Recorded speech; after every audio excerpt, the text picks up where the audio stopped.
Mas eu aprendi que nós manobramos melhor a nossa vida e tornamos-nos mais hábeis em meio às adversidades. Elas fazem parte de nossa história. Gostar ninguém gosta, todo mundo queria moleza, mas a vida nem é assim. No mundo tereis, você goste disso ou não, é uma verdade.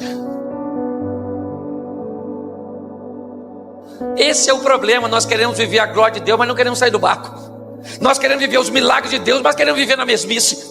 Deus está esperando você fazer o que você nunca fez, para Ele te dar condições de viver o que você nunca viveu. Deus está esperando você ter ousadia. Olha só, a sua vida está esperando você fazer algo que você nunca, para você viver algo que você nunca. Isso, faça algo diferente para o seu casamento. Minha senhora, beije seu marido como a senhora nunca beijou. A senhora vai ser beijada como nunca foi. Estude como nunca estudou, e você vai tirar notas como nunca. Ame como você nunca amou, e você vai ser amado como nunca. Mas faça algo diferente nessa vida sua. Ah, pastor, minha vida não acontece nada. Claro que não acontece nada. Você não faz nada de diferente. Faz algo de novo, sai do barco. Fala para quem está do seu lado, sai do barco. Quando Deus quer mudar a vida de alguém, Ele costuma tirar essa pessoa do meio de outras pessoas ou de determinados lugares, que ela não cabe mais. Deus está a fim de mudar a vida do Abraão, lembra? O que Deus falou para Abraão? Abraão, eu vou mudar a tua vida, eu vou fazer de você um cara incrível, pai de nações, você vai ser rico pra caramba, você vai ser abençoado, a família da terra vão ser toda abençoada em você, mas eu vou falar com você, eu preciso arrancar você do meio da sua terra e da sua parentela para me levar você para outro lugar, que no meio desses cabeças de bagre você não vai para lugar nenhum. Tá afim, Abraão? Sai da sua terra e da sua parentela e vem comigo. Muitas vezes a vida, quando quer mudar você de nível, ou fazer com que a sua história se torne uma história extraordinária, ela começa a remover pessoas, começa a remover você de ambientes. Porém não é tão simples assim, seria muito legal. Só que muitas vezes nós não gostamos ou não estamos afim de sair.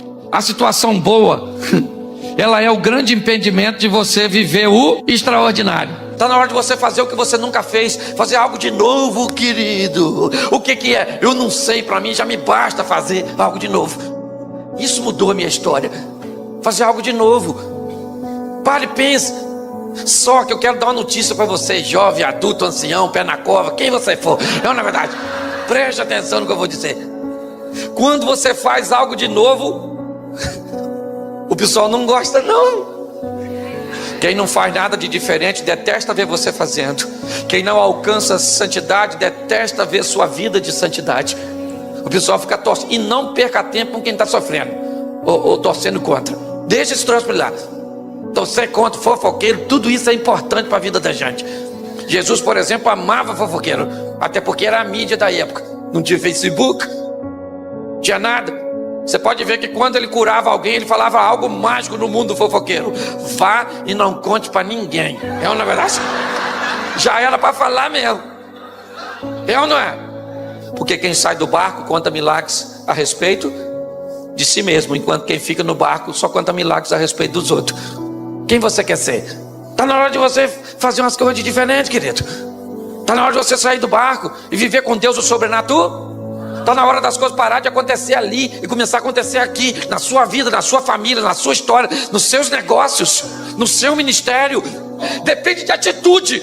Deus quer fazer coisas grandes na sua vida, mas está esperando suas atitudes para que elas viabilizem o milagre. É só isso, gente. Então o que eu estou vendo? Eu estou vendo gente querendo viver coisas novas, querendo viver coisas grandes com atitude medíocre. Não, querido, Deus é Deus de coisas grandes. Agora chegou a minha vez, chegou a sua vez de vivermos coisas grandes com Deus. Você quer mudar de vida com a mente que você tem, mas continua vivendo no meio de cabeça de bagre. Mude sua mente, mude sua vida. José sai do meio dos seus irmãos, eles sonham, sim ou não? Sim ou não? Não. Eles são invejosos, sim ou não? Eles têm comportamento ruim, sim ou não? Então como é que vai crescer nesse ambiente? Nossas referências têm que mudar. Fala pra mim. Casamento é difícil, né? Então tá. O de quem que é difícil? Não, o da amiga que trabalha comigo. Não, o da minha irmã. Não, o do meu irmão. Não, o da vizinha. Tu só tem exemplo ruim de casamento. O seu mundo é rodeado de exemplos negativos.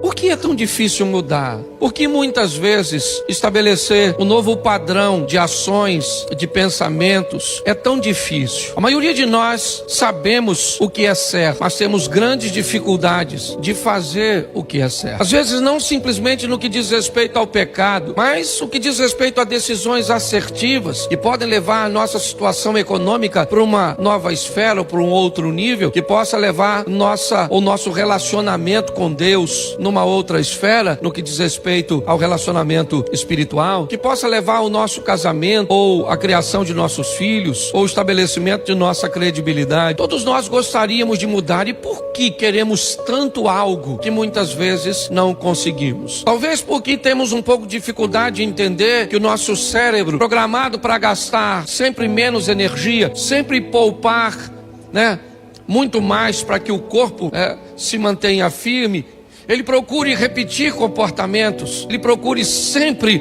o conforto de fazer coisas cujas quais se precisa gastar menos energia. Daí todas as vezes que desejamos mudar, inevitavelmente vamos ter que sair do conforto de repetir comportamentos para o conflito de mudar de decisões. Então Deus está esperando você fazer algo de diferente. Cuidado com esse negócio de se inferiorizar, comiseração. Esse dia uma senhora abalada me procurou e me disse: pastor, minha vida acabou. Eu falei: acabou por quê? Ela falou: meu marido morreu, você não soube não? Eu falei: soube, mas a frase está errada. Acabou a vida do seu marido, não foi a da senhora. A senhora ainda está legalzinha. Parte para frente, vamos embora, minha senhora. Deixa eu falar uma coisa para você, preste atenção aqui em mim. Às vezes a vida vai te levar para batalhas, às vezes Deus quer te levar para situações, os gigantes vão se levantar, você tem que ter coragem. Não importa para onde a vida te leve, leve Deus como seu companheiro de viagem. É assim que funciona, você tem que ter coragem. Tem que ter coragem, meu irmão, tem que se posicionar. Deixa eu falar uma coisa para você aqui. Você tem que ser ousado, corajoso, mas tu tem que aprender a encarar a sua realidade.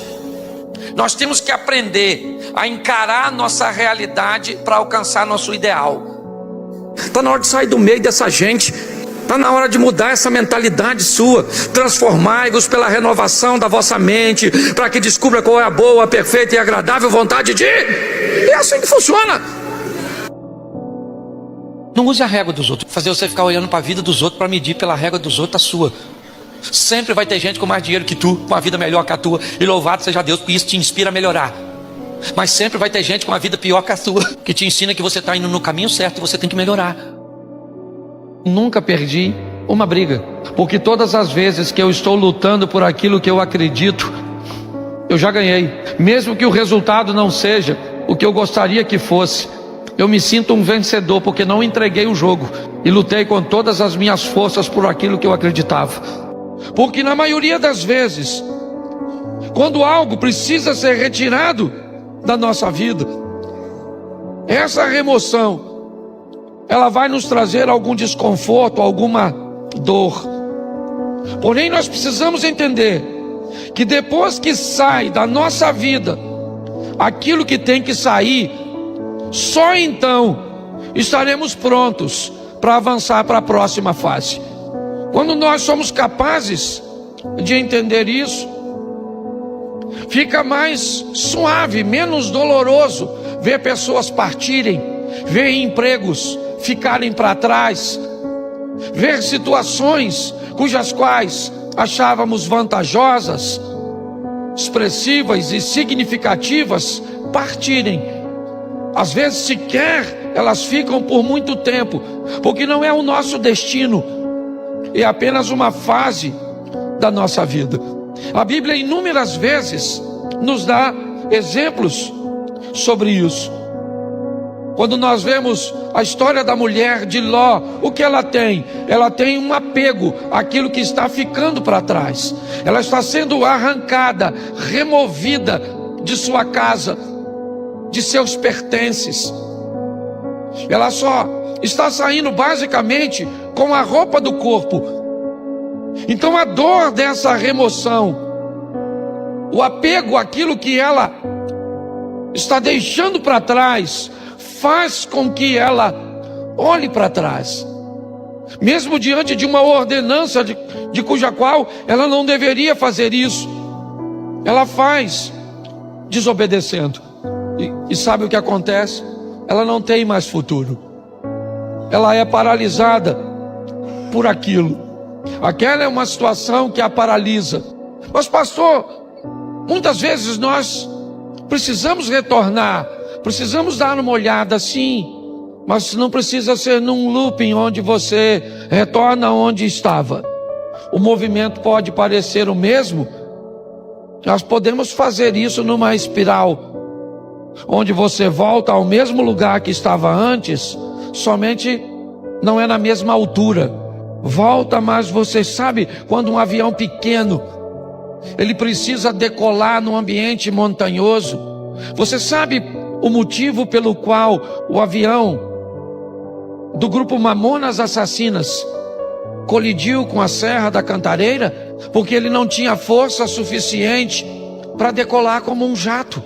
Não havia nele potência o suficiente para alcançar uma altura. O piloto deveria ter decolado utilizando um sistema de espiral. Decolaria mais baixo, então retornaria e ganharia altura para que conseguisse transpor aquele obstáculo, aquela serra. Quando a vida vai tirar algumas coisas de nós, e ela precisa tirar, e é isso que eu vou te mostrar em 3 exemplos, nós precisamos estar preparados para lidar com essa dor da perda, da separação, com a remoção de algo ou de alguém que precisa ser retirado da nossa vida, porque senão nós não vamos transicionar de fase. Há quanto tempo você não muda de fase na sua vida? Há quanto tempo coisas ruins não acontecem, mas também não acontecem coisas boas? Quando você vive num dinamismo, é lógico que nem sempre coisas boas vão acontecer. A dinâmica da vida traz consigo coisas ruins, mas coisas boas também acontecem. E nós vamos vivendo e crescendo, evoluindo. Mas se nós não soubermos lidar com essa situação, nós vamos ter problemas. Nós estamos vivendo uma geração enfraquecida, uma sociedade frágil. Para para pensar, reveja seus valores. Ô meu irmão, encare sua realidade. Isso. Deixa eu falar uma coisa. Tu tem que ser ousado, corajoso, aprender a enfrentar a sua realidade, mas aprender a vencer as limitações impostas pelas circunstâncias. Muitas vezes as circunstâncias vão dizer que você não vai conseguir. Não vai. Se eu fosse olhar para a minha vida, meu pai casou 8 vezes. Eu sou filho do 2º casamento, me deram para 5 famílias diferentes. Para pensar. Eu era garotinho e tentaram abusar de mim sexualmente, os mais velhos. Eu não tinha dinheiro, fui vender drogas. As pessoas que olhavam para mim diziam o quê? Eu lembro, eu usava quichute. Alguém aqui lembra de quichute? Tu lembra daquele troço? Amarrava na canela, lembra? Pensa num troço terrível. Eu tinha um troço daquele para sair, para ir para festa, para ir para o colégio, para ir para tudo. Tinha tudo para ser uma pessoa embotada, infeliz, traumatizada. As circunstâncias diziam que eu jamais estaria aqui, mas eu aprendi a não olhar para as circunstâncias. Nós temos que aprender. Um homem foi acusado de um crime que não cometeu. Todas as circunstâncias eram contrárias a ele. Queriam condená-lo. Uma corte pequena, numa cidade minúscula, um crime hediondo. E aí então, o juiz precisava condenar alguém para dar uma satisfação para a sociedade, e o único suspeito era esse rapaz. Só que ele acreditava que Deus podia fazer por ele o sobrenatural. O juiz disse, ele ficou com a decisão final, 3 votaram a favor e 3 contra, ele teria que decidir. E ele disse para o rapaz assim: eu vou dar uma oportunidade a você, eu vou escrever no papel absolvido, no outro condenado, você tira e essa vai ser a sua sentença. Só que o juiz, querendo condená-lo, escreveu condenado nos 2. O outro papel ia ficar com o juiz mesmo, porque ia questionar. O rapaz foi lá na frente, o juiz estendeu a mão e disse: tira um dos papéis. O rapaz tirou, o juiz imediatamente guardou o outro, e o rapaz disse: Deus vai me livrar dessa situação. E o juiz pensou: não tem saída, filho. Entendeu? Não tem saída. Não tem jeito. E ele disse: Deus vai me tirar dessa situação. E ele disse: se aparecer escrito nesse papel absolvido, até eu acredito no seu Deus. Foi o que o juiz pensou. Só que o rapaz pegou o papel e disse: para que todos saibam que eu acredito que o meu Deus vai me tirar daqui, eu não quero nem saber o que está escrito aqui. E comeu, botou na boca, mastigou e engoliu. Quando ele fez isso, o juiz teve que pegar o outro. O outro estava escrito o quê? Então o que ele comeu tinha que estar escrito o quê? Eu vou embora. Por pior que seja as circunstâncias, por pior que seja a leitura que você tenha, saiba de uma coisa: a nossa vitória está em Deus, e vai ser com Ele que nós vamos vencer nossas batalhas. Você precisa aprender a ser ousado e fazer o que você nunca fez, a ter coragem para enfrentar os gigantes da vida, a encarar a sua realidade e a vencer as limitações impostas pelas circunstâncias. Se você fizer isso, com certeza, você nessa vida de batalha e de luta será um verdadeiro campeão.